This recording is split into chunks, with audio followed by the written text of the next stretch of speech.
We're just entering our second half now, and we thought we'd kick off with a little bit of light entertainment. No, not really light entertainment, but Kunkawi is going to give us his take on Thai-Myanmar relations in a regional perspective and add his own inimitable twist on events. So over to you, Kunkawi. Well, thank you very much. Welcome back. I have to warn you, my previous incarnation, I was a journalist and have been covering Thai-Myanmar relation, which has been abnormal for a long, long time. And I think today, for me, is really a big honor to speak on Thai-Myanmar relation. It's the best of time. I think this is the best time to speak, to work out and lay out future Thai-Myanmar relation. So my title, I come up with a few PowerPoint. I don't want to bore you with a long PowerPoint. Just trying to give you some context of the past and then present and look toward the futures. I think in details you have former Foreign Minister Kasik and also Dr. Narong, who will speak in details on the Tawai. As you can see, Thai-Myanmar relations has been abnormal for a long time.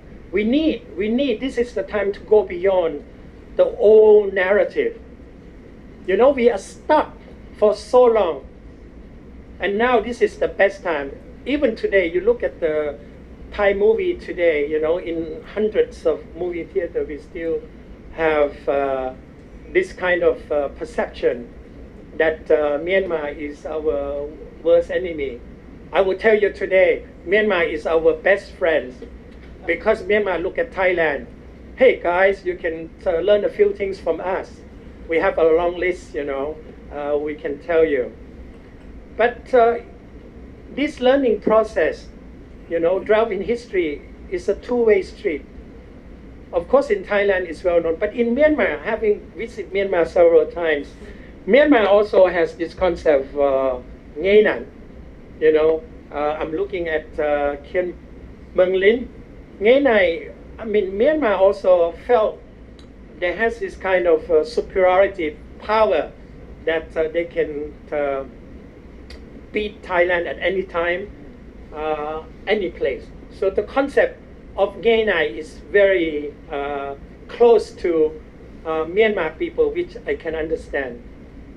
And from the Thai point of view, you know, this kind of negative attitude also prevail. Most of the Thai think that Myanmar is weak because they cannot prevent foreign colonizer. We are much stronger. Now you know which one is stronger today. So, and of course, in Thailand, back to Thailand, you know that Myanmar has been portrayed in various degrees of monstrous enemies. You have all sorts of literature. I don't have to go and speak in details because I think most of the people knows. But what I want to emphasize is this. This is the best time, and it needs both sides to work very hard at all levels. You have the government level, you have tractors, and also other stakeholders. This is the best time. And amazingly, in the past few years, I think there is very positive image of Myanmar. I hope I'm not the one who indulge myself in so-called emerging cool trends about Myanmar. You know, a lot of Thai tourists now go to Chulalongkorn. They like to go to see good old Burma or Pama. You know, they're longing for that kinds of thing. And they went to Chulalongkorn for self-reflections of the situation in Thailand, Buddhism in Thailand. And I think I myself, when I went to Chulalongkorn, I felt really good. I really liked the atmosphere here. And Navarat Pongbaibun is a very famous Thai poet. He talked about this, the loss of Thai lifestyle in Mong Pama, and mentioned, the life, the living day to day of Myanmar, wearing sarong, put on the tinnaga, smiling, beautiful. So this is very positive to me. I'm very happy. I hope this thing would be much more coming in the media, and so far has not yet proliferate. But mainly, I think people still see Myanmar now as a golden land, so golden opportunities for consumer goods and investment. And there was a time when Aung San Suu Kyi was in house arrest. She was treated like a heroine. We're looking for someone like her in our countries, but nobody exists in that caliber. But once she traveled to Thailand, she visited the Myanmar communities here, the fishing village, and in Mahachai. I think slowly her image has changed. I think whatever she said in Thailand about the situations of her fellow countrymen inside Thailand has a real impact and affect her image in Thailand since then. You don't see her visit Thailand, you don't see her now NGO, she never appear. Tomorrow I'm going to Malaysia to attend ASEAN People's Forum. In the past, when she was under house arrest, she would be the first thing, we have to smuggle her secret videotape to begin the People's Forum, Now she's free to travel, but nobody, I don't know whether the Malaysians organizer has invited her or not, but let's tell her, her situation now. And also in Thailand now, tinnakas and Myanmar tea is very popular, in case you don't know. So I show you that. So if you go to Thai supermarket, you will see that loyal 3-in-1s, La Pierre, the Burmese tea. And then if you look down, there's pictures of Aung San Suu Kyi when she visited Mahachai. That's the peak of her popularities, because she came, she spoke, she was very presidential, in fact, when she addressed the communities in Mahachai. And you look at the 3 pictures below, you will see that which one is the real Myanmar girl, which ones are not real Myanmar girls. You can tell from the way they put on. So the first one, of course, is the genuine one. The middle one is, of course, as you see, our style, during Songkran. And then just wants to show you. Okay. This is what you see. This is a popular product in Myanmar, Thai product. Mama is very popular. It must be Mama made in Thailand, not Mama made in Myanmar, because the price could be different. It's spicier, they believe. And one of the most important thing is the whitening cream. So I think that's a very bad influence from Thailand. That some Burmese women who have a very wonderful face with tinnaga would buy this kind of whitening cream. But one of the most popular product is also shampoo. Shampoo, herbal shampoo is very popular. So this is the emerging cool trends, both in Thailand and in Myanmar. But amid all this, you have this figure who has great influential. I'm serious, okay? The Thai would know who she is, but maybe those who have not followed the long Thai-Myanmar relation, or the behind the scenes of powerful fortune tellers in Thailand, in Myanmar, in Laos, in Cambodia. She is Iti. She is the most famous fortune teller who was behind many predictions, many what do you call hearsays about futures of Thai-Myanmar relation.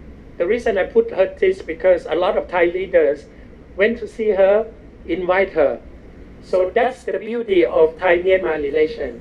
You had this mysterious element come into play, the mystiques. And it's very serious business, so a lot of people laugh at it. But in our culture, the fortune tellers, the best time to initiate certain policy is very, very important. Now, previous panelists, I think I just mentioned this so that Narong and Kasit would pick up. I myself probably would not be able to give you details because some of the details probably must come from the concerned authorities. But one point I like to make is that the ongoing peace process in Myanmar has the best positive impact on Thai-Myanmar relation because throughout Myanmar independence until now, the issue of minority living along Thai borders has been the key problem and has been, I most describe as cancerous between Thai-Myanmar relation.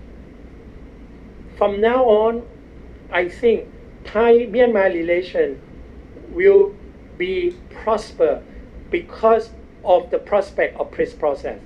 Because less and less pressure will be placed on Thailand, less and less suspicious will be placed on Thailand. And I think Thailand would soon, I emphasize again, Thailand would soon be part of the peace process in Myanmar, maybe in the next round or the round after next when every parties are ready. That much I can say. And I think I have to commend the effort of the concerned parties of the peace process in Myanmar because in indigenous it has creates very good momentum within the region that Myanmar after all this year can initiate dialogue discussions that lead to this kind of conclusion, although it's still fragile, it still need to work on. I think that's the best. The issue, as you can see, is still outstanding, but I think it will be less and less complicated because in the past 5 decades, Thai-Myanmar relation, particularly on the Thai side, never show consistency because we never have a stable government. And we missed the opportunity to solve all this problem because whenever the Burmese leader came, they mentioned 2 points. You know, if you don't help us with the minorities, we cannot proceed. And the Thai said, no, you know, we observe the non-interference principles. Officially, that's what the Thai keep on stating, but of course the situation on the ground was completely different. But I think this kind of suspicious mind would slowly disappear. What will change is that Myanmar themselves now become more confident, and that engagement, peace engagement with Myanmar will produce result. I mentioned the last one, the Rohingyas and the Uyghurs, displaced person, have now placed some additional strains on Thai-Myanmar relation. The Uyghurs is something new. There's not much that passed through Myanmar. Most of them passed to northern Laos and certain parts Vietnam and then through Cambodia. At the moment, we have more than 350 Uyghur displaced person in Thailand.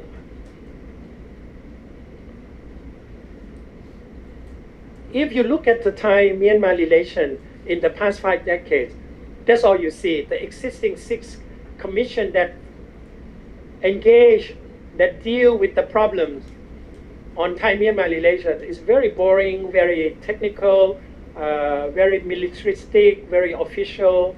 I hope that in the future there will be additional bodies that will take care of the much more dynamic Thai-Myanmar relation.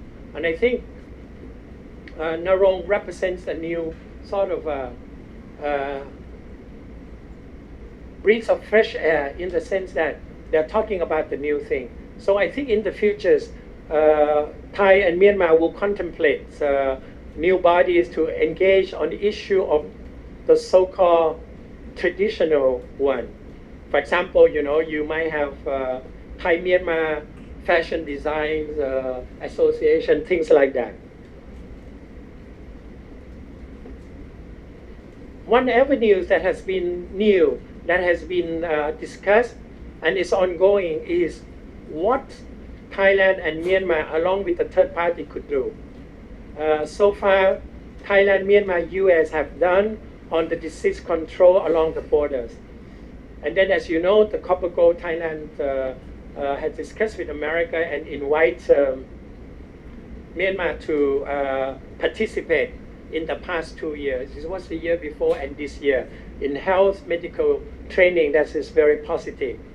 And also you have ongoing discussion Thailand, Myanmar, Japan through Thailand International Cooperation Agency. I think this is also very good. This is something new. It's something that go beyond the normal bilateral relation. And I think Mung Lin discussed about Thai Myanmar, and also Mung Chen talk about Thailand, Myanmar, India. This trilateral highway corridor. Actually, the Indian authorities said that this trilateral highway is supposed to be completed next year. But since I visit India last month, I came to realize that when India said next year, it probably means a little bit longer. So another ongoing, which is very significant, which more than tripartite, is the joint patrol of the Mekong River. This is something new, and I think this will be additional dimension that we need to look at, but I will not discuss now.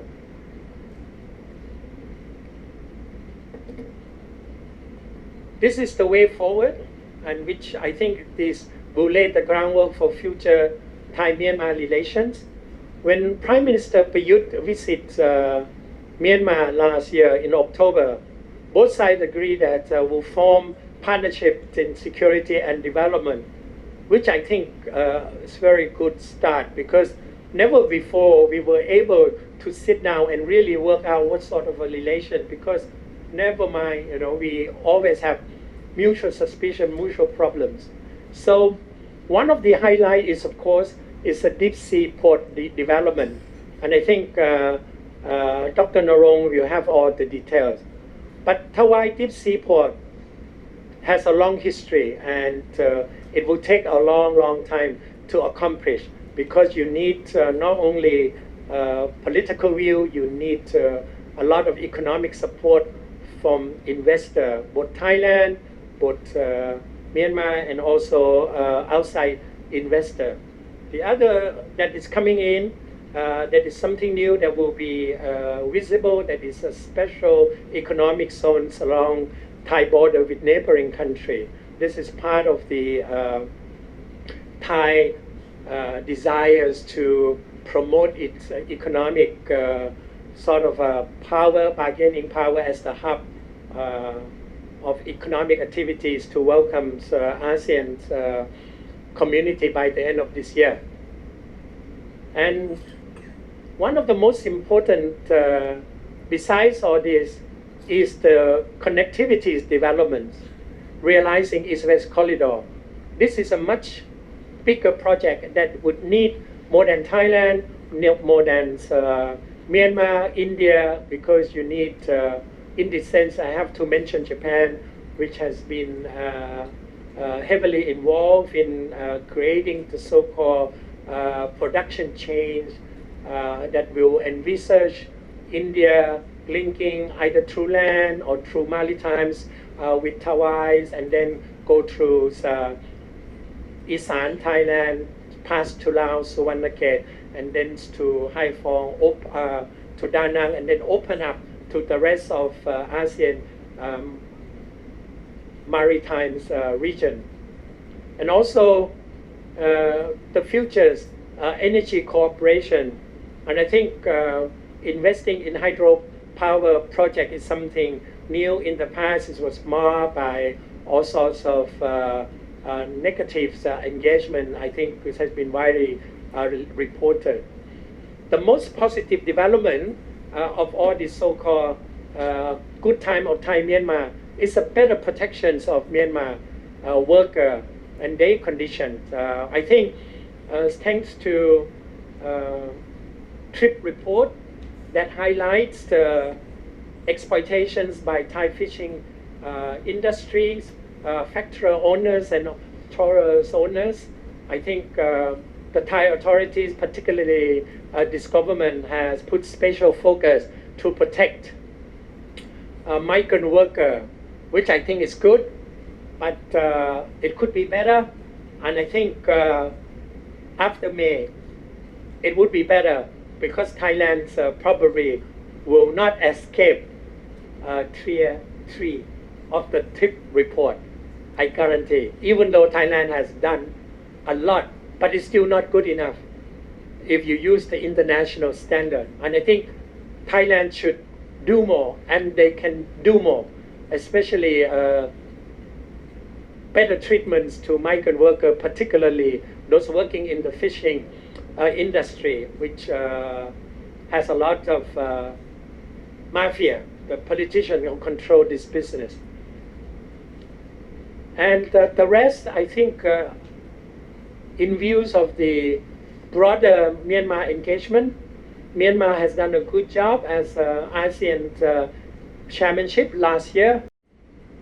Maybe one reason was due to not so high expectation, which has helped Myanmar performance greatly. And I think that put a lot of stress on Malaysia chairmanship this year, because domestic development inside Malaysia today has given huge crisis to the ASEAN chair how to handle several issues altogether, the dynamics of internal politics, South China Sea, the realizations of ASEAN community, particularly ASEAN economics communities. For me, I think the future of Thai-Myanmar relations could be further strengthened within the context of ASEAN. I think both Myanmar and Thailand share the same convictions to promote ASEAN centralities and unity, particularly with major power. Myanmar is the coordinating chair of ASEAN-US, and Thailand currently is the coordinating country for China-ASEAN relations. So you can see the two of them are really setting the future path for the most two important dialogue partners, China and US. And I think they stand the diplomatic experience really very important. That's why you can see Myanmar was able to come up with statement, with a very good statement on East Asia Summit. You have to give credits to Myanmar for the East Asia Summit in Naypyidaw. And lastly, I think the issue, this is something new, on nuclear non-proliferation. Thailand and Myanmar have not yet done anything, but as you know, in the middle of the year 2000, there were lots of newspaper headlines about nuclear program inside Myanmar that has created a lot of concern within the Thai security apparatus and also some of major power, particularly United States. In fact, I would argue that the U.S. interest in Myanmar in the past decade that culminated with the normalization has been concentrating on the nuclear issue, much more so than on democratization inside Myanmar. It's the nuclear issue that really encourage, that really persuade America to approach Myanmar. And I think Thailand and Myanmar should work together to promote nuclear non-proliferation. Thank you very much. Thanks very much, Kun Kui. So we'll turn to you, Kun Kaset. I'm sure you've got a lot of thoughts there. I can see a lot of notes, so I won't give you any guidelines. I'll let you loose. Please. Thank you. Being an Ahmad, the elitist Utnang, usually I have the prerogative of being the first speaker. But this time I think with more equalization in the Thai society, it's good to come at the last. And I think all the previous speakers have more or less covered all the points that I have prepared. So some of them I will have to repeat and add a few more. And I think the task given by Gwen is only about the top key issues in the Thai-Burma-Myanmar relationship. But before I go on these top key issues, let me say a few words on the context of the relationship a bit. And I just want to quote a sentence from Daw Aung San Suu Kyi, which I had the privilege of meeting about 3 times. And every time she did repeat this one very important particular sentence of the commonalities between the Thai and the Burmese people, the Myanmar people. And the closest neighbor of Myanmar from her point of view is Thailand. And I do share that sentiments and that belief, and also the optimism for the futures of our relations bilaterally and within the regional context. I think there are no 2 countries that have so much of the commonness, nurses in that sense, of the belief, way of life, and so on. I do not want to discount the Laotian, but I think the Laotian and the Thai are more or less one people. So that is not the point. But I think after the Laotians, then I think the Burmese would be the closest that we have as friends in Southeast Asia. And with that in mind, it provides all the positive platform to the enhancement of the present and the future relationship. But we have to overcome some of the outstanding issues, the top key issues. And the first one that I would like to keep on repeating, which I did introduce when we were in the chair of ASEAN in the course of the year 2009, is for the Royal Institutes and the academic world of the 2 countries to start working on the reviewing of the history textbook for Southeast Asia and the history textbook on the Thai-Myanmar relationship. Without that, then what we have been saying, I think before the coffee break, about that respective sense of superiority, looking down on one another, and I think the animosities of the history, legacies, and so on. I think we have to become more matured and sophisticated and get across this wrong interpretation of history and the failure to accept what did happen. And I think now is for us, the new generation, and the generations to come to move forward. And I have repeated many times in many forums and so on, and in my various writings also, that the European Union would not be what it is today if it were not for, I think, a small informal meeting in Switzerland by the German and the French leadership after the Second World War, that there should not be any more wars between the two nations. And Europe must be devoid of war. 500 years of conflicts and deaths and so on had been enough for Europe as a whole. And I think the two leaders proceeded to go about the respective French history textbook and the German history textbook.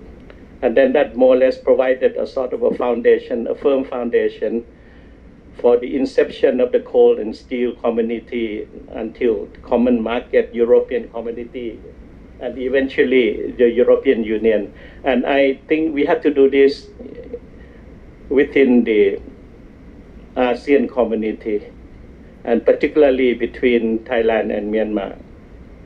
And so I think what would be one of the top key issues for me would be the history textbook for the children in both Myanmar and in Thailand, and by extension to the rest of the other 8 ASEAN countries. And we have to write our own histories. Cannot leave it to the American, to the French, or to the British, or to the Dutch historians to write the history of Southeast Asia. I did suggest this, but did not get much response from the then military government of Myanmar. The Prime Minister at the time, who's the President, no response. I got a very negative response from my Cambodian counterparts and so on. So this is something that we have to work, unless and until we come to terms with ourselves for the whole of the ASEAN community, we would not be able to push forward. I could not accept a statue of a Laotian king looking across the Mekong River into Thailand. And how come? Is that nationalism taking over the Communist Party of Laos? That's something to be asked and to be questioned. Why? There is no necessity for that type of posture and behavior and so on. It only provides a continuation of the wrong, misunderstanding, and the antagonism. So that's the first point. The second one, which none of the panelists have mentioned so far, is about the 9 refugee camps astride the Thai-Burmese border. Again, in the course of the 2009, I did propose to the international community, to the then military government of Myanmar, that we have to start thinking about the repatriation, the resettlement, or even the integration of the Myanmar refugees in the 9 camps on the Thai side of the border. And now, with the prospect of peace coming back to Myanmar, then there is an urgency to do something about, or to start the preparation for the return of the Myanmar refugees, or for, I think, integrate into the Thai society, or to become part and parcel of the migrant workforce of Myanmar in Thailand. And I think we have the NGO consortium, UNHCR is still there, all the embassies are here. So I would urge that we sit down, and I would ask my colleague from the Ministry of Defense and Ministry of Foreign Affairs who are sitting here to tell their 2 ministers that we should sit down together among the Thai agencies and the international community and the Myanmar embassy here, and to speak about the refugees. And let's start it. We have done that with the Vietnamese boat people, Cambodian refugees in the past. Thailand has a hell of a lot of experience to undertake this very important task. The third point would be on the hastening of the border negotiation. 2,400 kilometers, only 50 kilometers is completed. That's no excuse. And without, again, in the prospect of the peace process, there is the very good reasons to relaunch and to hasten the process of the border negotiation. Without that, then it has the negative effect on the cross-border facilitation, on the physical connectivity, on the suppression of cross-border crimes. Without some progress and some understanding on the border demarcation and limitation and so on, all of this connectivity under the so-called ASEAN Master Plan of Connectivity would not be able to move forward.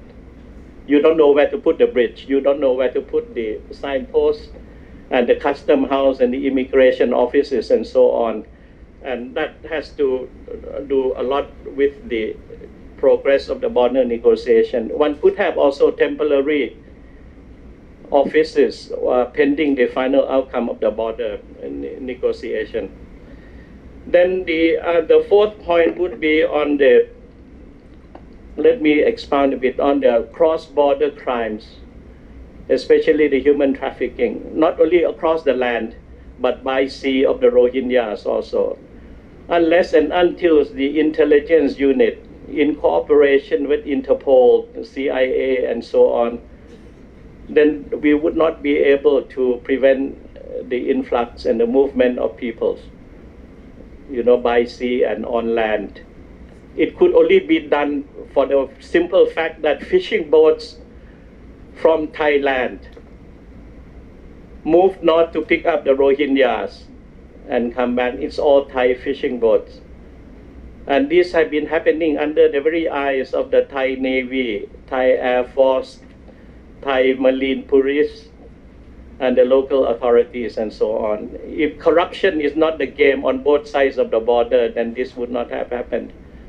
But I think we need, the incoming in of the international community, satellite communication, intelligence work, and so on could be done. And we can stop it and make the Rohingyas part of the orderly labor movement, which on the Thai side, I do not agree that this task should be left to the Ministry of Labor. It was a wrong decision for many years already. I think the work would have to go back to the Ministry of Interior, to the National Security Council, Foreign Office, and so on. I think to have a plan, comprehensive plan, and we have to have a sort of a permanent commission with the Myanmar authorities on this, the migrant workers, inclusive of these anti-trafficking businesses and so on. The other point, fifth point, I think is about the respective special economic zone. I cannot understand that on the Laotian side or on the Myanmar side there are EEZ. On the Thai side also we have. Now what are they going to do? Adjacent EEZs on both sides of the border, unless and until the two planning agencies of the two governments sit down together and plan the coordination and the division of labor. Otherwise, we will be having competing EEZs. It doesn't make sense at all. And then that is inclusive of the wide deep sea port, which I am very much against it for the fact that it was a private undertaking by a Thai company with the approval of the Myanmar military government. And suddenly we have a Thai government taking over a private sector responsibility. I think that is quite against the Thai constitution, which was, I think, invalidated by the coup d'etat, but I think in the spirit of it. And I think government should not compete with private sector. So this is something that has to be cleared by the military government. Why did the Yingluck government take over the wide deep sea port when it was the work of the Eagle Thai company with the then military government of Myanmar? So that has to need the clarification and the due diligences and so on. The other one would be on the question of joint patrols. For the time being, there must be joint patrols, both on land and in the sea, to prevent all types of cross-border crimes and so on. That could be done, and I think the military units on both sides should move back a bit, say 30 kilometers from the border, and put the militias or the police unit in order to look at the crimes and not to look at the respective security of the two countries. We should not be fighting anymore. The next point would be, which I think we did mention a bit, not only the nuclear plants or the nuclear arms. One has to remind ourselves or the ASEAN leaders that we have the non-proliferation zone of ASEAN. And I think none of the ASEAN member has the right or the legal right to do anything about the nuclear arms. Second, on the peaceful uses of the nuclear, it needs transparency also. I did mention this in the course of the 2009, because accident is borderless. And we had the case of Ukraine many years ago. So there must be transparency for not only for the Thai-Myanmar relationship on the nuclear plant, but for the whole of Southeast Asia. But in relations to that also, the military build-up, it should be in the ASEAN community's spirit and context, should be defensive in nature. None of the ASEAN member countries should have a sort of the aggressive weapons, the high rocket, multiple head rockets and so on. Those are not defensive in nature. And in relations to that, we did suggest also in the course of the year 2009 about a joint ASEAN peacekeeping forces under the blue helmet of the United Nations. That is part of the whole confidence building among the ASEAN member countries.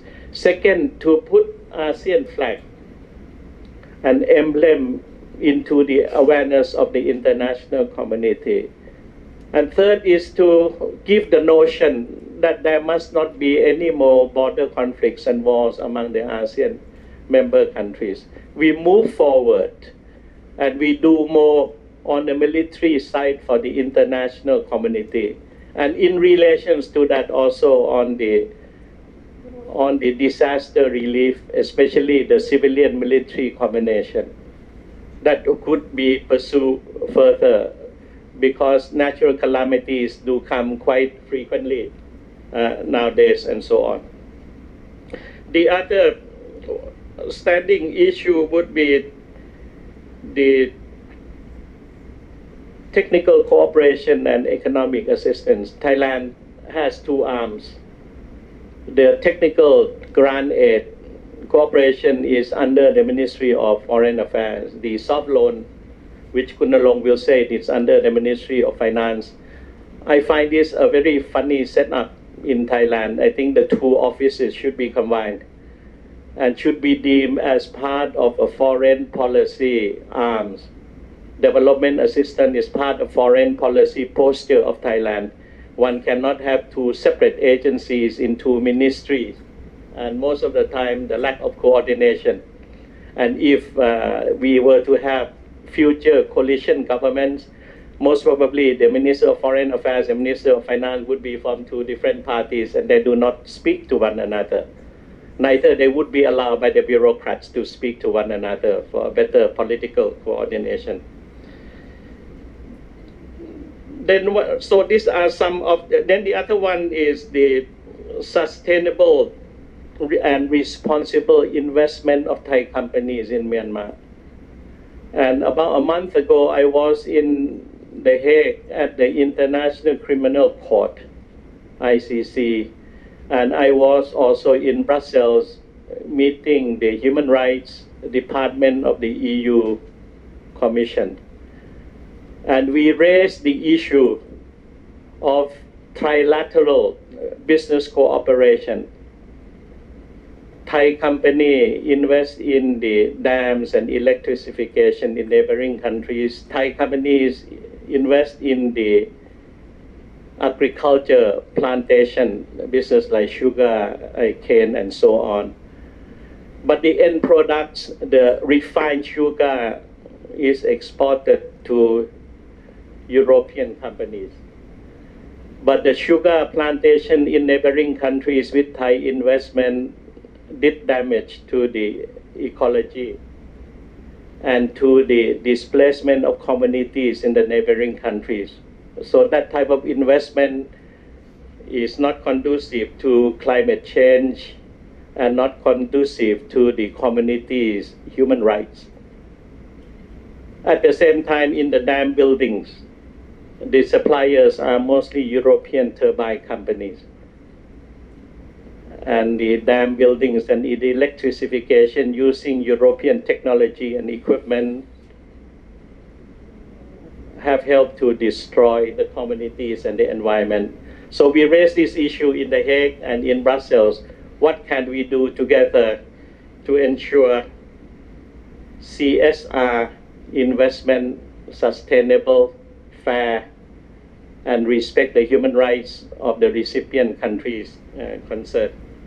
And I think the other one, on top of that type of investment, is the joint development of the Salween River, which Thai has about common border with Myanmar, about 95 kilometers.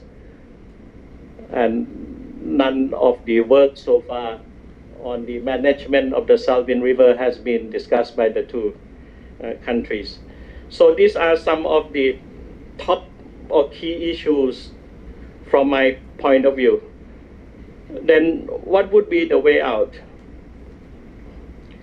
I think we should have a constant political dialogue at three levels.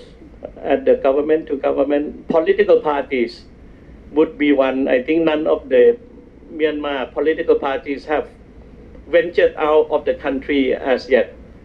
We have been speaking many times to Daw Aung San Suu Kyi and to NLD for them to join the Councils of Asian Liberals and Democrats. So far, there has not been decision.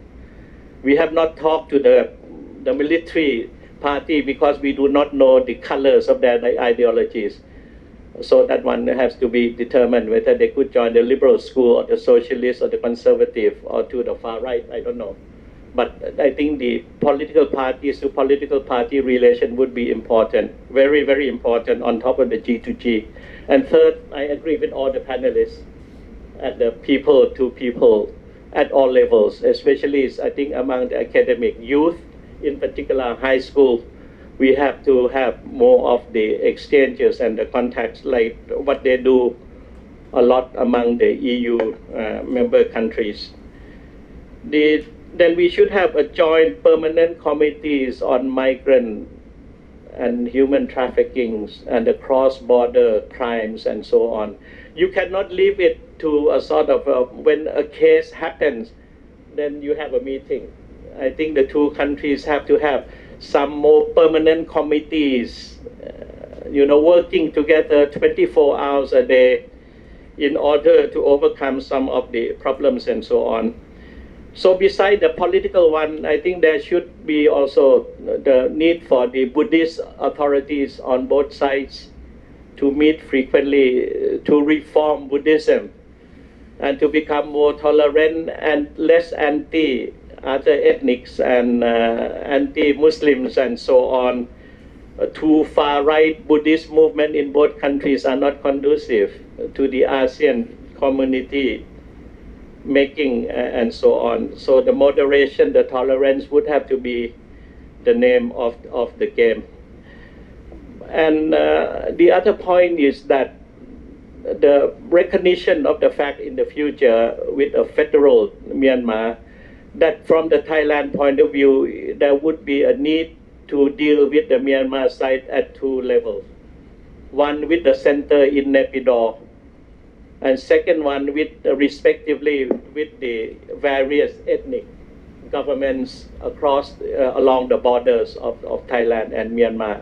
So it would have to be a dual track type of relationship, but that very much depends on the very nature of the federation, the federalism or the federationness of Myanmar into the future, how much of the powers are being delegated to the ethnic state government and so on. What can they do to work with the Chinese, the Bangladesh, the Indian, the Laotian, or even the Thai counterparts, the central government and so on, so that there will be a clear-cut understanding and a healthy border relationship.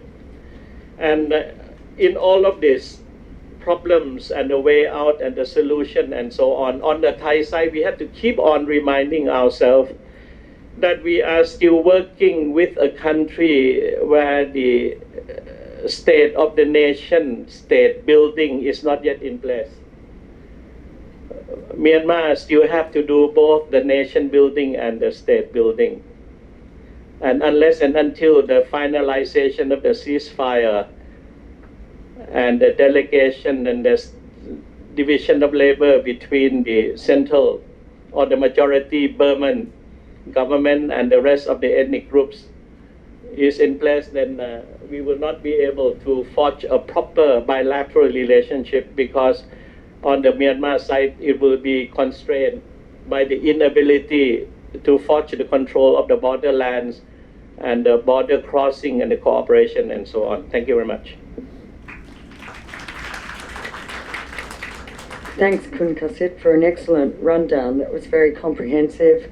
And now we have Dr. Narong with your presentation, I heard. Please. Yes, thank you. Can I have my slide on, please? Good morning, Excellency, ladies and gentlemen. My topic is a bit narrow and specific. It will be concentrated only on the why.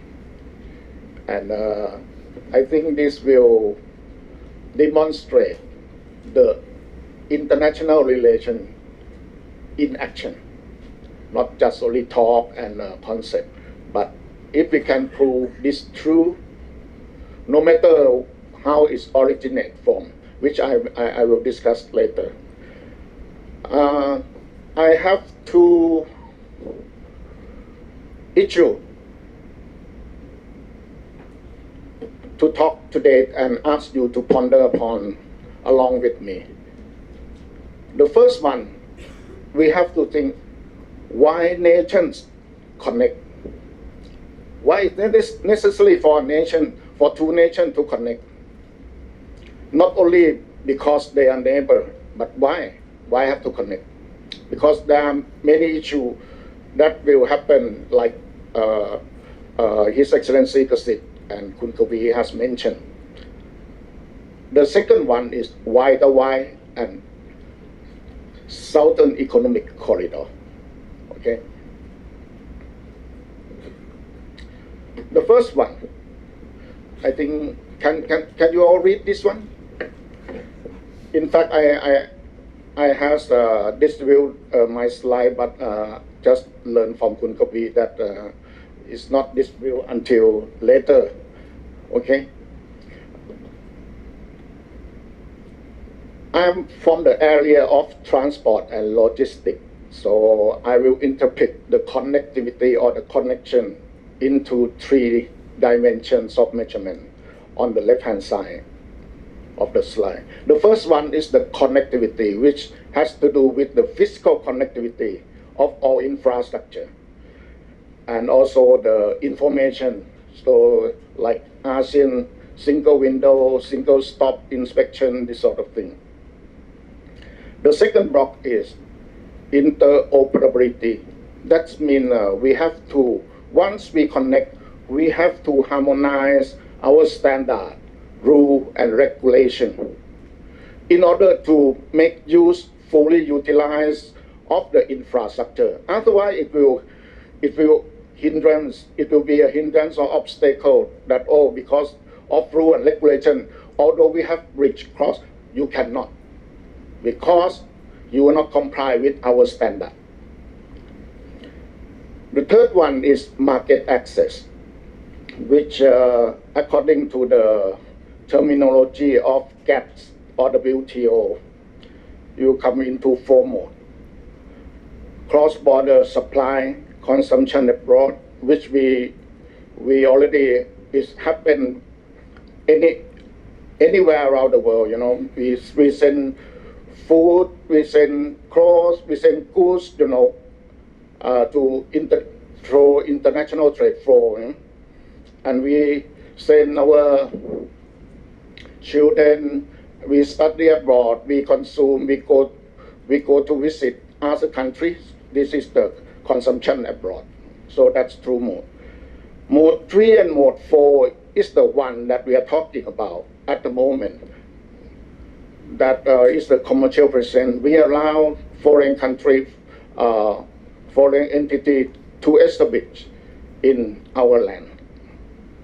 And the presence of natural persons, we allow specialists and professionals to work. You know, we have a work permit for these people, which normally we protect it.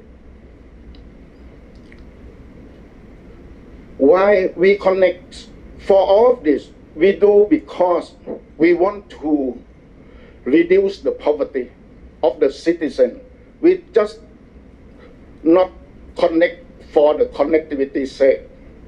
Why we have to connect? Because we want the trade flow, we want the investment, we want the increase in trade without barrier. Otherwise, the cost of doing business will be too high and the region will become less and less competitive.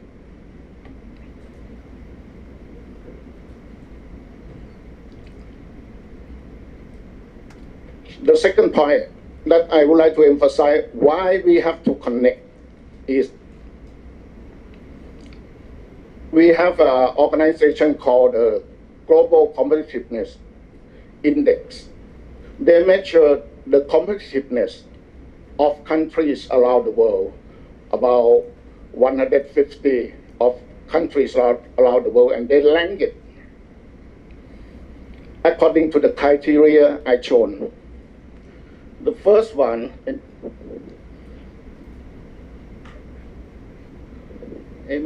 ไม่ได้ไหมกดแต่เขาก็จะไม่เห็น Okay. Sorry. I try to use the pointer to point. The first one is about the basic requirement, which has the institution, infrastructure, macroeconomic, and health and primary education as the indicator or KPI. The second one is the efficiency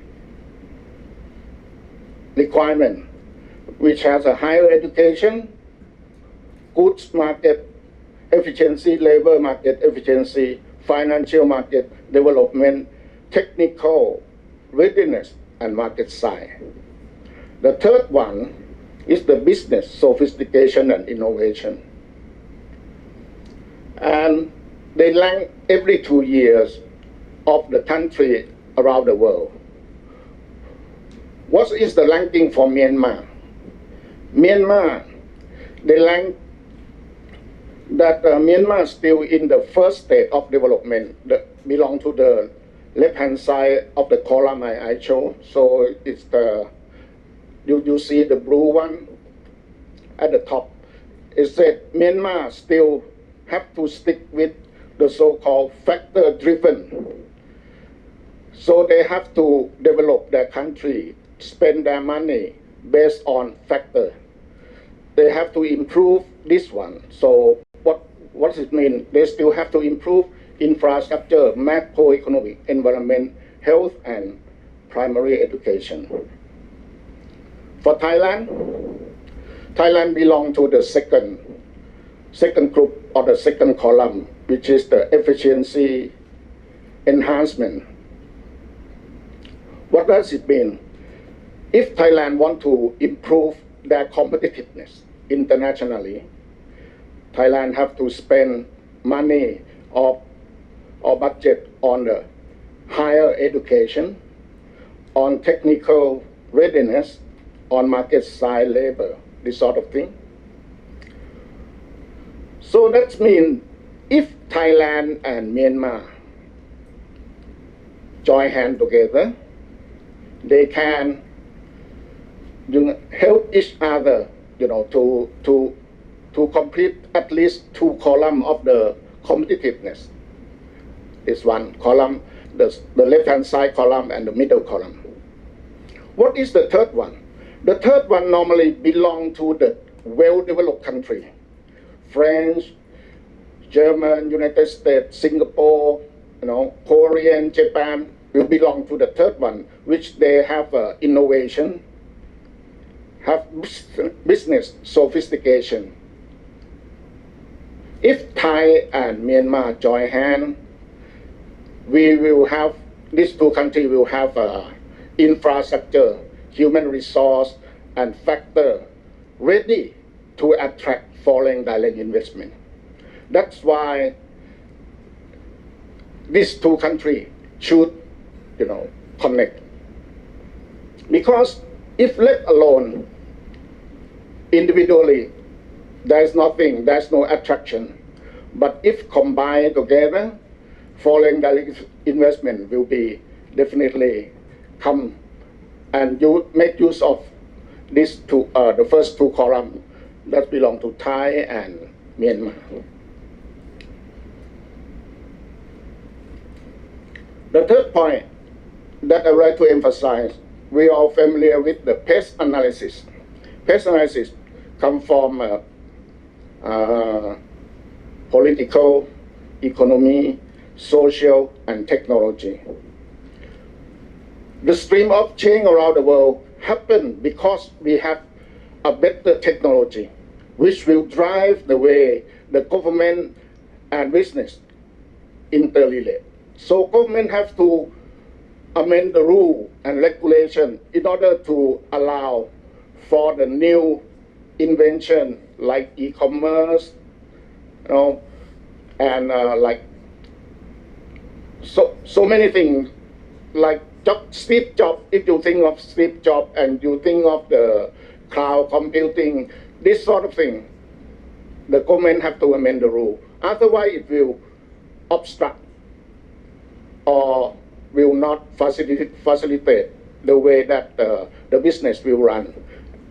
So you have the economy, then and social culture. Social culture means is the public or the market that will adopt and use the product. And we finally will have the market. These three stream of change to lead in the horizontal will be digitization, globalization, and futurization. For the same diamond, we call this a diamond diagram, the PEST, P-E-S-T. Diamond diagram, we can also look at it vertically. The first column belongs to the peace and security. If we have a better rule and regulation, we can like, how to say, regulate the change, the way that people will do their transaction or their trade transaction or trade for fairly and without double standard. The second one is we call the prosperity or economic integration cooperation, which will link and regulate between technology, economy, and market. And the third one concerned with the human and social development. Because this is the preference that will change because of due to the technology driven. And here we come. That's why the ASEAN integration always emphasize three pillars. The first one on the left-hand side is the political pillar, political and security. The second one, or the middle one, is the economic one. And the third is the social and community. But in Thailand, most of the time when we talk, we will emphasize only on the AEC, ASEAN Economic Community. Very few businessmen will know about the political and security community. Very few will learn about socio-cultural community. Everyone concerned with the B2B. The middle one is the business to business. And the last column is the citizen to citizen or people to people. The first one is the government to government relation. So these three columns must go hand in hand. There are two kinds of goods. Is the private goods or public goods. Private goods, we use market or invisible hand, you know, to make the rule of exchange. For the public goods, Because there's no market, then it is the public or the government who decide how to spend that tax money, to invest.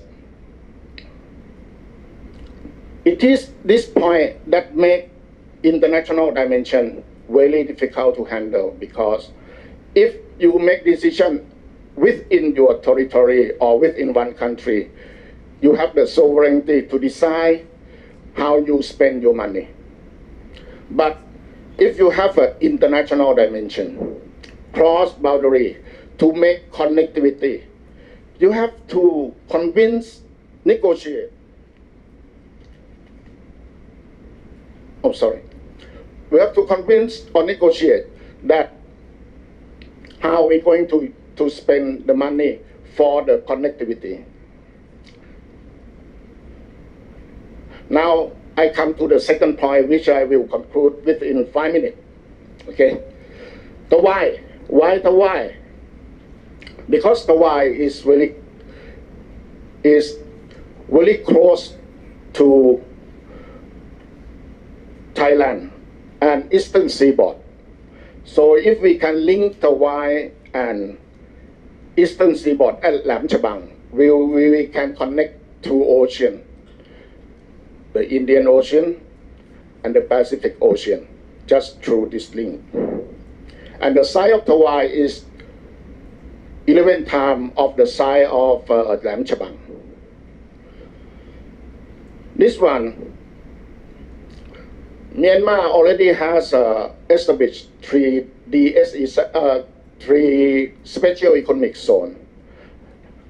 The first one deal with Tawai, which I will skip. The second one is the Jiaopiao. Jiaopiao emphasize the security and the link with China to emphasize the security of the energy security. The third one is Tirawa. Tirawa invest by Japan. They want to make access and invest and make use of the growing consumer market. So Tirawa will be the first special economic zone to happen. And the second one is stopped as our countrymen from Myanmar already mentioned that because they're not trust with the China policy. So we have the first one, Tawai, which will, at the moment, Tawai are supported by both governments at this time, and they talk at many levels. We also established SPV to take care of the Tawai and SPC to take care of the investment in some particular SPCs. Down there they have 7 SPC.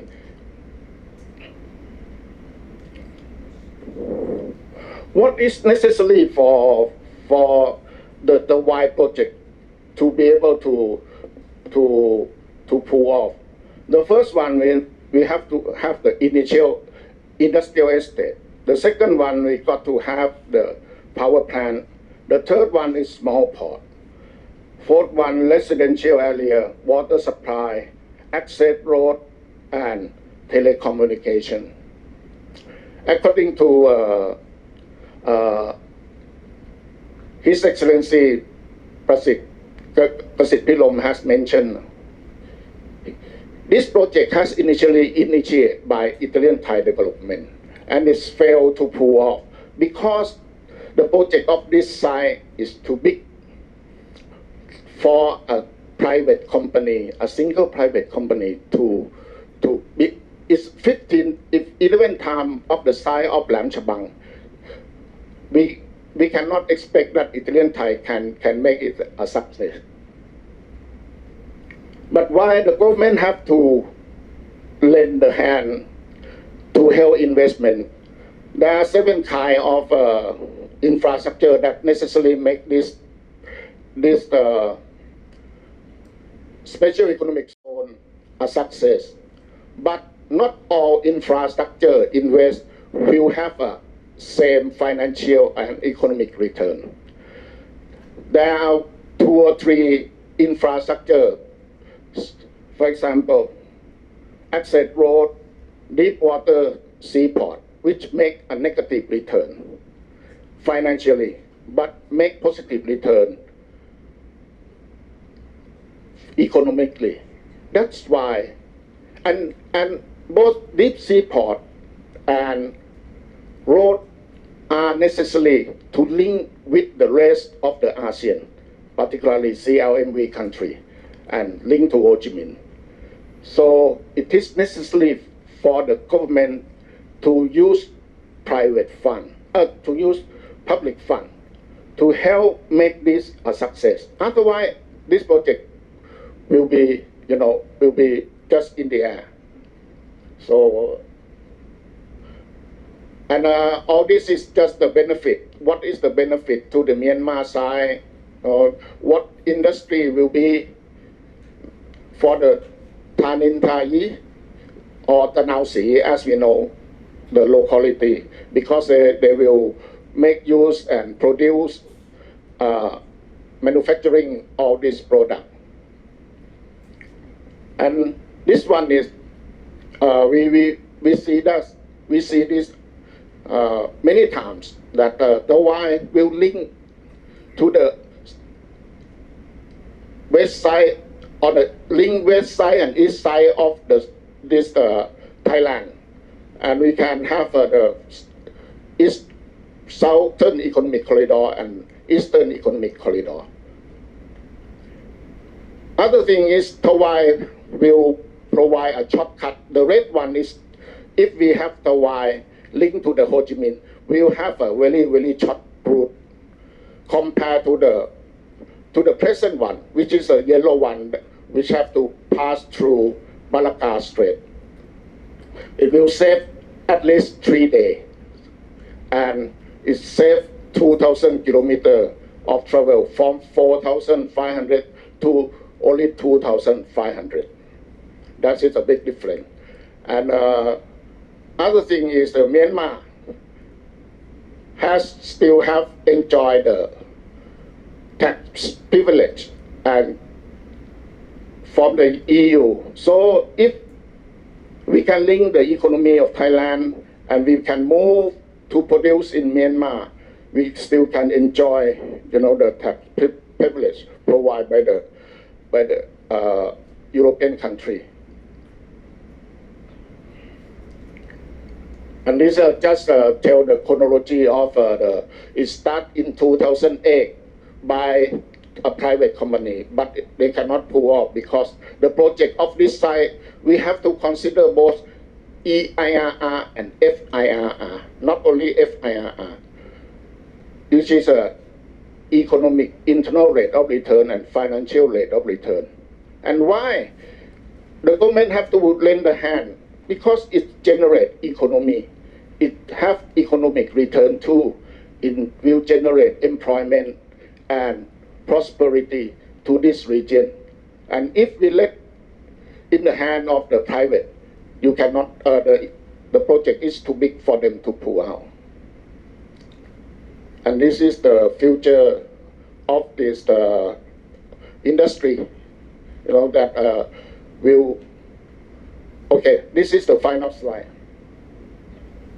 This final slide, the left side show that without the Y investment, Thailand, of course, will benefit tremendously. The red map, the heat map show that the red one will benefit a lot, and the white one will has no benefit at all. But if we have the Y, the benefit to Thailand will be less compared to the one that without. But why we have to still put forward this kind of cooperation? Because we need sustainability, we need fair share. We don't want just to be rich by your own. You don't have to rich as a region together to make this region a more competitive. So I think that concludes. Thank you. Thanks very much, Dr. Narong. That's one of the most comprehensive briefings on Tawai I've been fortunate enough to have. So we're running out of time. We've got a little bit of time for a couple of questions. Just to refresh your memories, we've had an excellent rundown of all the, well, a wide range of the issues involved in just this regional dynamic between Thailand and Myanmar. And we heard from Kim Mong Lin about cultural exchanges and the power of soft power exchanges to help in areas such as education and health, and U Kin Mong Nyunt dealing with this whole issue of history, how we should move on from that, which is what also Kawi's point, and starting with the clean sheet, putting the focus on new generation and training and assistance with each other. U Nyunt Mong Shane with a highly relevant set of issues, including migrant labour, human trafficking, border affairs management, the China factor, and also the growing interest of Japan and India. And Kawi also a long list of highly relevant issues, so I won't, just the highlights there were things like the impact of the peace process and the possible benefits of the peace process actually on the regional dynamic between Thailand and Myanmar, which I thought was a very interesting point. And then, of course, Kun Kasit on the very important issue of textbooks, revising them on both sides, possibly. Refugees preparing for the return of large numbers of refugees and stepping up the border representation and negotiation, and the cross-border issues such as human trafficking. And lastly, Dr. Narong on spending, trying to actually sort of determine on both sides, I think, this what money to spend and how most effectively to spend it on the connectivity issue. And we didn't even get into railways that much, so that's another whole topic. So we've got a lot of issues there. If anyone has questions, please put your hand up and identify yourself. Yes, Peter, and then Isawa-san. First Peter Jansen, and then... Peter Jansen, freelance journalist. Let me direct this question to Kun Kasit. I was so impressed that Myanmar, it's the first time I heard that Myanmar has managed to demarcate their borders with China and most of India, Bangladesh, even Laos. By comparison, Thailand has really failed with just about all their neighbors, Cambodia, Laos, I think there's still issues, Myanmar. Can you, two questions here. The broad one, why has Thailand been so laggard in this issue for all their neighbors? And follow up just with Myanmar, there, obviously the issue is the ethnic minority groups there and the volatile nature of the Thai-Myanmar border. There has been progress made in ceasefires and peace agreements with these groups. Why has the Thai government or the various Thai governments last 2-3 years had done absolutely taken no initiative to push forward on this issue? Thanks, Peter. Thank you. Over to you. We have two successful stories. One with Laos, 95%, both on land and on the Mekong River, and with Malaysia only maybe 70 kilometers. But wide on the Myanmar side, compared to Myanmar with Bangladesh, India, and China, is precisely the fighting between the ethnic groups against the Rangoon and the Naypyidaw government emanated along the Thai-Burmese border and not along the Myanmar, China, or Bangladesh or Indian borders. No fighting there, so it is easier in that sense. And then the central government of Myanmar, but before in Rangoon or Naypyidaw, never been able to control the borders because they have to fight first to come in.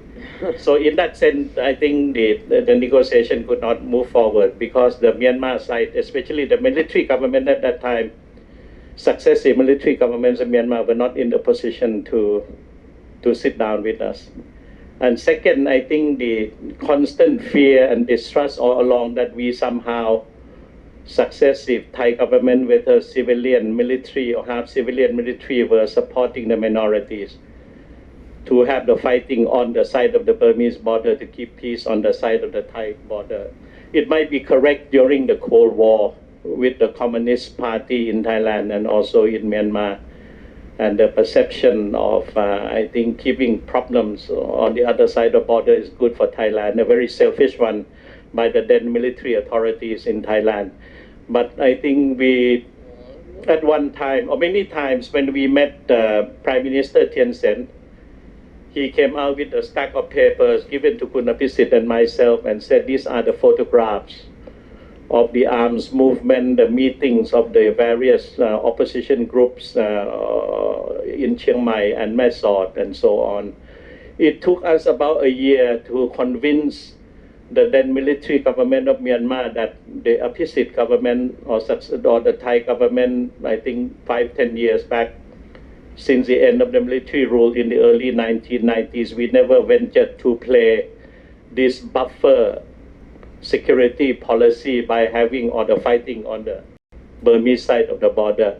And about a year later, then I think Prime Minister Thein Sein was convinced that we had nothing to do with supporting the minorities. I myself met the leaders of the minority groups many times. I went up to the border to Mae Sot many times. I had some of them more or less smuggled by the National Security Council to come and see me in Bangkok because we don't want to antagonize, to make news and so on. So that was the key point all along, that the distrust, the unreadiness and so on. Then why the Yingluck government did not, because she was spending her time in taking over the Dawai project from Ethel Thai Company. And I said that this is not transparent. It's a crime for the Thai government to take over a private sector undertaking which failed completely. Whether it's a big or small, why the hell did Ethel Thai venture to get the contract from the then military government of Myanmar? And why was the private undertaking of a Thai company was being passed on to the Thai elected government with absolute majority in the parliament, and now the military government with Article 4444 of the temporary constitution is taking over? It's not transparent. I am against it. I said this loud and clear. I warned many of my bureaucrats at the the NESB, Finance, Minister of Foreign Affairs. Be careful. Don't be part of this very unclear. I knew which American companies was moving along in both capitals to have the then Thai government take over. We know the name, we know the companies and so on.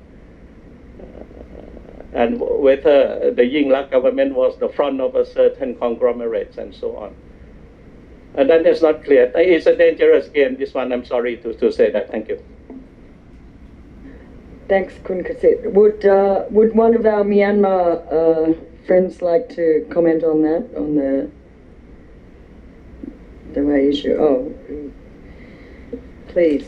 Yes, I think I can agree with Excellency Kasit because there were many ethnic insurgencies that infested along the Myanmar-Thailand border, from about Mon State down south to the Ten Dai region, mainly composed of the Karen and the Mon insurgents.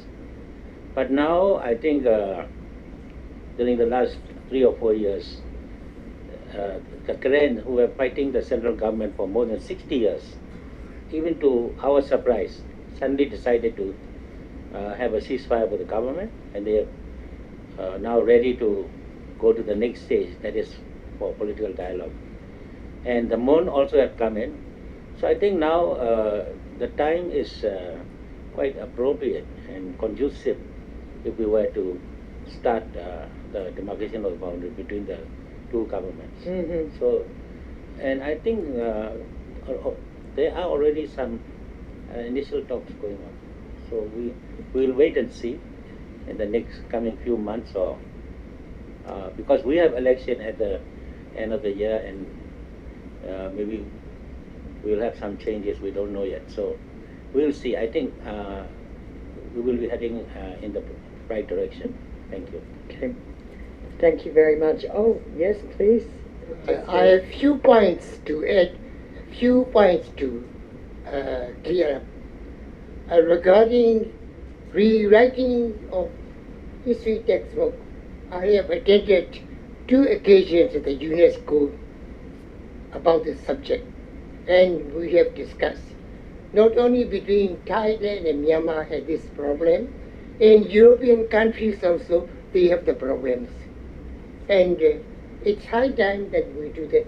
But as far as Myanmar side is concerned, since we regained independence, we have set up the Myanmar Historical Commission, which has been producing books on Myanmar, not only Myanmar history, but history of the neighboring countries.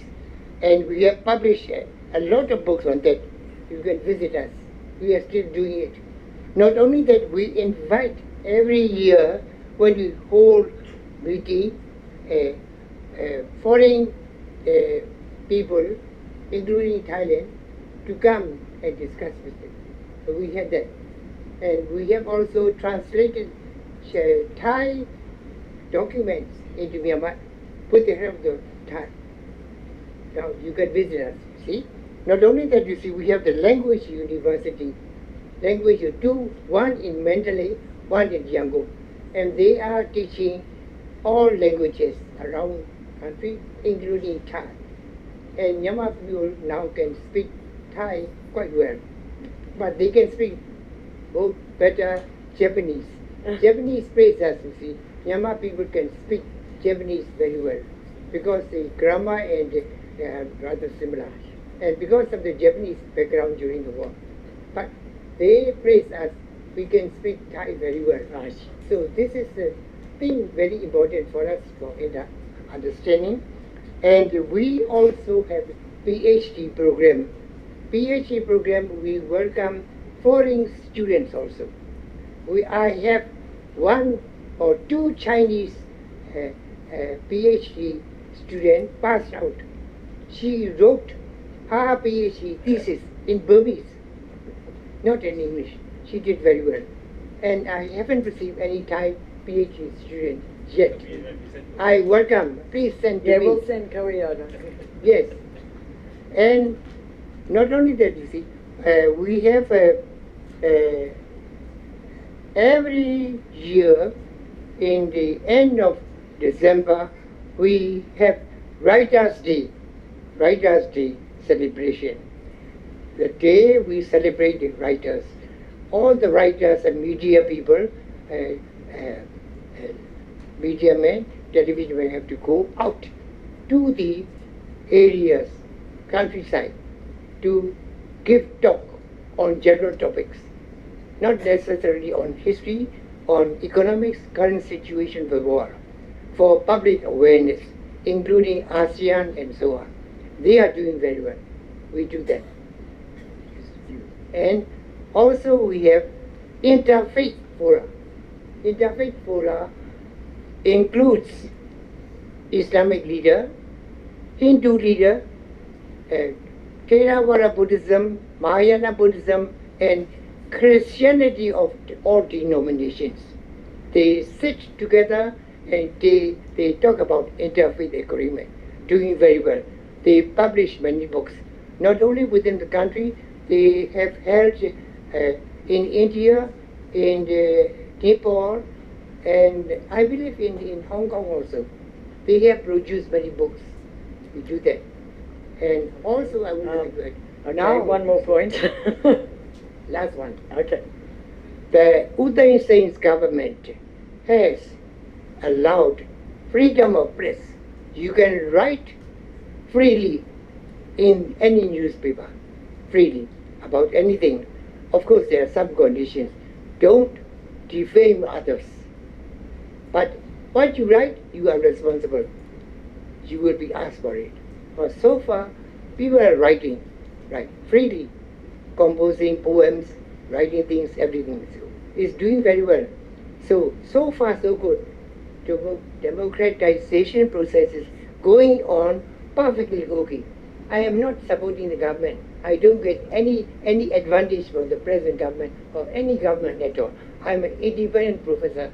I write critically of even the Nawata government, but nothing happened to me because what I wrote was quite true. Right. So this is the situation today now, and come visit us and see what is really going on within our country. Thank you very much, Madam. Thank you.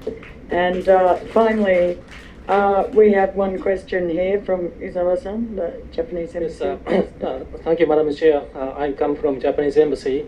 So again, I'd like to talk about, ask for your perspective of the comprehensive peace process, peace agreement. My understanding was in the beginning, the minority groups wanted to get the comprehensive peace agreement instead of the nationwide cease agreement, because in the past, Naypyidaw government broke many times the independent cease agreement. So in the beginning, they wanted to get the comprehensive peace agreement, but what turned out to be is today is just only the cease agreement. So how do you see the perspective, what do you think of the perspective of the comprehensive peace agreement before the national election? This is to everyone, maybe. Myanmar panelists. Yes, perhaps would you like to answer that, either Unyon Longshan or Ukinmo? Would you like to say something? Maybe we'll start with Kunkasit and yes, then over to the... I think we have always to go back to the Panlong agreement and the spirit, and to the vision of General Aung San, and to many of the ethnic leaders at the time, especially the Chan, the Mons, and to a certain extent the current. That's the first point of a sort of more of a federal nature of Myanmar as a country. Second is the historical development of Myanmar. I think the process of the nation state building was not completed by the time the British entry and the first British-Myanmar war, I think in the 1820s. And when the British took over the control of Myanmar, also it divided the country more or less into two parts, the lowland and the upper land. The lower land was controlled by the British. The upper land was more or less left under the Indian government to a certain extent, and left to its own, and so on. And then Second World War came, independence and so on.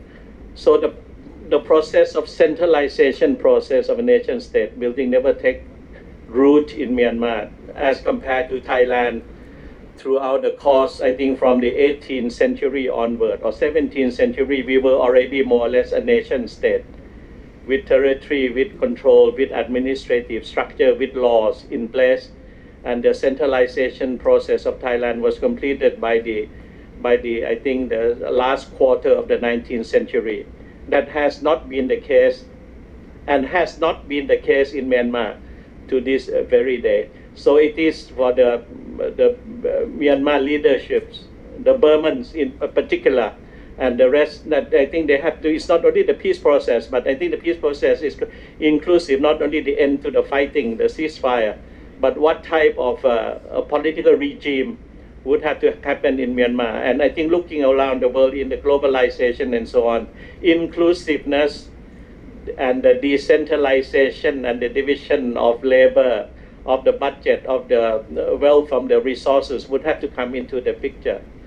So I think from my own perspective, and I am pushing this also in Thailand, although we are more or less a unitary state, but powers cannot be concentrated in Bangkok. It has to be delegate. Whether you are a unitary state or you are a federal state, you have to have the people more with the power and the decision-making process. Thank you. May I? Yes, you may. Sorry. Allow me. Thank you. talking about history, all the kings in Myanmar history are not 100% Burmese. They are Mon, Kachin, Shan, Kayin. You can trace anthropologically. Looking at the names of the king, you see, you can find out he is Kayin origin, he is Mon origin, he is Shan origin, all picks up. No blue blood Burmese kings are known. Not at all, sir. Even today, people serving in the army, navy, and air force, and many positions, important positions, are not 100% Burmese. They are all mixed blood. I am a little bit Thai, if I have to tell you. My great-grandmother was from Thailand. She was a performer. I still got some relics from her. Big earring, Thai, and silver bowl, Thai. I still keep it. And they came down, down, down, down, down. We have many Thai communities in Mandalay and almost every old capital. Similarly, with regard to other neighboring countries, we have the Chinese blood, Thai blood, and so on. Not only within the country, all mixed, but also from abroad also. This is the way. But things happened. We had wars with China. Major war twice. One in the 13th century. At that time, China was ruled by the Mongols. During the time of Kublai Khan, we had war broke out. That matter was settled peacefully later because China realized we needed Burma, Myanmar. And Myanmar realized we needed China. So it happened. Then later in the 18th century, second time, Sino-Myanmar War broke out. And that also was put to rest by agreeing to the decennial mission. Local problems should be settled locally. It should not be on a national scale. So we agreed to come, then we signed an agreement. Every 10 years there should be exchange of peace mission. That settled matter. And therefore, China established not only China, Myanmar established a kind of a norm. The two countries should be always on good terms. We should call two countries' relation not Sino-Myanmar relations. We should call it Pakpo-Myanmar relation. Pakpo means cousin, relation between cousins, because Chinese trace back the legend. In olden days, the dragon, she-dragon, laid 3 eggs. One egg became Chinese emperor. Second egg became Myanmar king. Third egg became Jade. So Jade, Chinese emperor, Myanmar king were all coming from the same root. So there's a Pakpo. And China maintained that Pakpo-Myanmar relation always keep it. Then later, when we have the Bandung conference, they stick the Panchi, Piasatila, 5 moral precepts to be observed in international relations, peaceful coexistence. And that also added to relation between two. And very recently, China is sticking to the point. Whatever happened, we will keep by 5 principles of peaceful coexistence, not only with Myanmar, but also with all the neighboring countries. Thank you very much. And I think, yes, I think the representative of the Japanese embassy is probably asking about the question whether the political dialogue should come before the ceasefire. Yes, I think that was the question. Yes. So actually, there was only one ethnic group which demanded this arrangement. That was the Kachin. And therefore, we could never, until now, get some sort of agreement with the Kachin. With all the other groups, ceasefire first, then we said political dialogue next. But now, I think eventually the Chin has also joined in, and they have signed very recently by the General his name, by General Gomo. So, which means that the ethnic groups have accepted the government's position that ceasefire should come first. Then once we get the ceasefire, next stage is political dialogue. So that will happen in the in the parliament, so we will have all-inclusive representation in the parliament, including all the ethnic groups. So I think that's the reason why we had the ceasefire. Perhaps, Union Wangchang, though, the ethnic leaders are now going to have a summit, and they have to agree on that provisional text, and if they manage to agree on that in one day, I'd be very surprised. Of course, we are not sure when that could happen before the election. That we are not sure. Yeah. Because they will ask the opinion of each and every ethnic group whether they agree to this draft that was signed recently. So we are not sure. If you are going to ask what are the prospects, we are not sure. Okay, thank you. And we have one more up there. Larry, identify yourself, please. Larry Jagan, freelance journalist. Now, I understand that you are independent and you're no longer in government, and therefore don't speak on behalf of the Myanmar government. I also understand that Myanmar is going through a transition. One of the complications is the legacy of the military regime that still perseveres, and what I call the militarization of the civil service, in particular the Ministry of Foreign Affairs. We know that after 1991, Kin Yunt moved a lot of senior members of the military into the civil service, particularly into the Ministry of Foreign Affairs. For a long time, ambassadors abroad had to actually come from the intelligence services and certainly have a military background. That began to change just before 2010.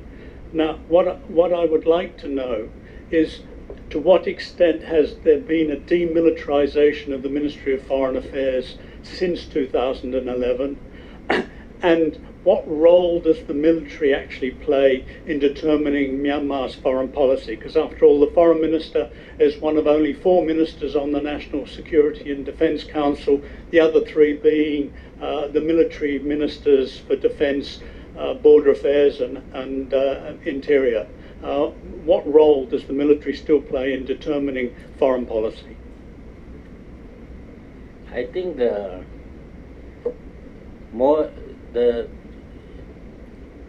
military officers that join the foreign service still has not stopped. They are coming instead at all levels, not only at ambassador level, maybe even as an assistant director, even as a deputy director. So they are still coming in. And for the second question, I think you have answered yourself. So who will be forming the foreign policy? It's the military people. You have answered it yourself. Thank you. Okay. All right. Very briefly, because we're going to finish now. Myanmar was famous for career development. I'm very much involved in training career development. I'm still doing it. Now, the Foreign Ministry has opened the 2 training schools, CID training and then development skill training. We are training the career development right now. No doubt, you are quite right, that during military time they put in people there. But now we have turned over a new leaf. We are producing training development. Thank you. Thank you very much. And on that happy note, I would like to just thank our panelists for wonderful insights. Thank you very much, all of you, and also to the audience. I'm sure you could talk a lot more if we had the time. You can talk this afternoon. So thank you very much, everybody.